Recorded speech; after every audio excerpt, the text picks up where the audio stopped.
हमारे खुदावंद यीशु की अंजील मुकद्दस लूका के मुताबिक उसका 10वां बाब 25 से 37 आयत तक। एक दिन एक आलमी फ़िक़्ह उठा और ये कहकर कि यीशु की आजमाइश की कि ए उस्ताद, मैं क्या करूं कि हमेशा की ज़िंदगी का वारिस बनूं। उसने उससे कहा कि शरीयत में क्या लिखा है, तू किस तरह पढ़ता है। उसने जवाब में कहा, तू खुदावंद अपने खुदा को अपने सारे दिल से और अपनी सारी जान से और अपनी सारी ताकत से और अपनी सारी अक्ल से और अपने हमसाए को अपनी मानद प्यार कर। उसने उससे कहा, तूने ठीक जवाब दिया, यही कर तो जिएगा।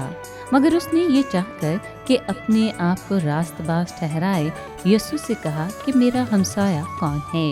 इस पर यीशु ने कहा कि एक शख्स यरूशलेम से यरीहो को जा रहा था कि डाकुओं में जा पड़ा, जिन्होंने उसे लूटकर जख्मी किया और अधमुआ छोड़कर चले गए।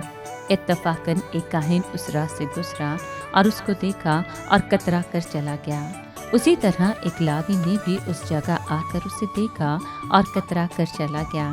फिर एक सामरी मुसाफिर सफ़र करते करते वहाँ आ निकला और उसको देखकर तरस खाया और पास जाकर उसके जख्मों को तेल और मैं लगाकर बांधा और अपनी जानवर पर बिठाकर सराय में ले गया और उसकी खबरगिरी की।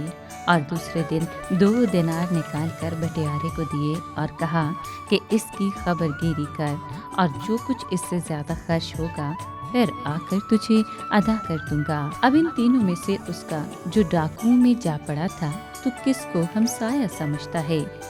उसने कहा, उसको जिसने उस पर रहम किया। तब यीशु ने उससे कहा, जा तू भी ऐसा ही कर। पाकलाम के पढ़े और सुने जाने पर खुदावंद की बरकत हो, खुदा का शुक्र हो।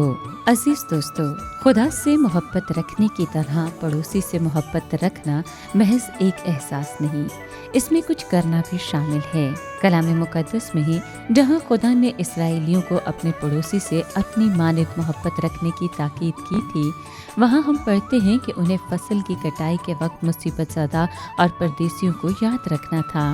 चोरी करने, धोखा देने या झूठ बोलने से सख्ती से मना किया गया था। अदालती मामलात में भी तरफदारी से गुरेज करना था। अगरचे उन्हें बवक्त ज़रूरत एक दूसरे को तंबीह करनी थी, तो भी उन्हें कहा गया था कि तू अपने दिल में अपने भाई से बुग़्ज़ ना रखना। इन अहकाम और दीगर कई हुक्मों का खुलासा ये था कि अपने हमसाए से अपनी मानद मोहब्बत करना। दूसरों से अपनी जैसी मोहब्बत रखने का मतलब है कि हम उन्हें अपने जैसा ख्याल करते और उनके साथ वैसा ही सलूक करते हैं जैसा सलूक कि हम दूसरों से तवक्को करते हैं। पड़ोसी से मोहब्बत रखना दरअसल हमें बुराई से भी बचाता है। मोहब्बत हमें मुख्तलिफ तरीकों से दूसरों के साथ नेकी करने की तहरीक देती है। साथ ही इंसानों से मोहब्बत रखने से हम ये जाहिर करते हैं कि हम अपने खालिक खुदा से मोहब्बत रखते हैं, जिसने इंसानों को अपनी शबीह पर खल्क किया है।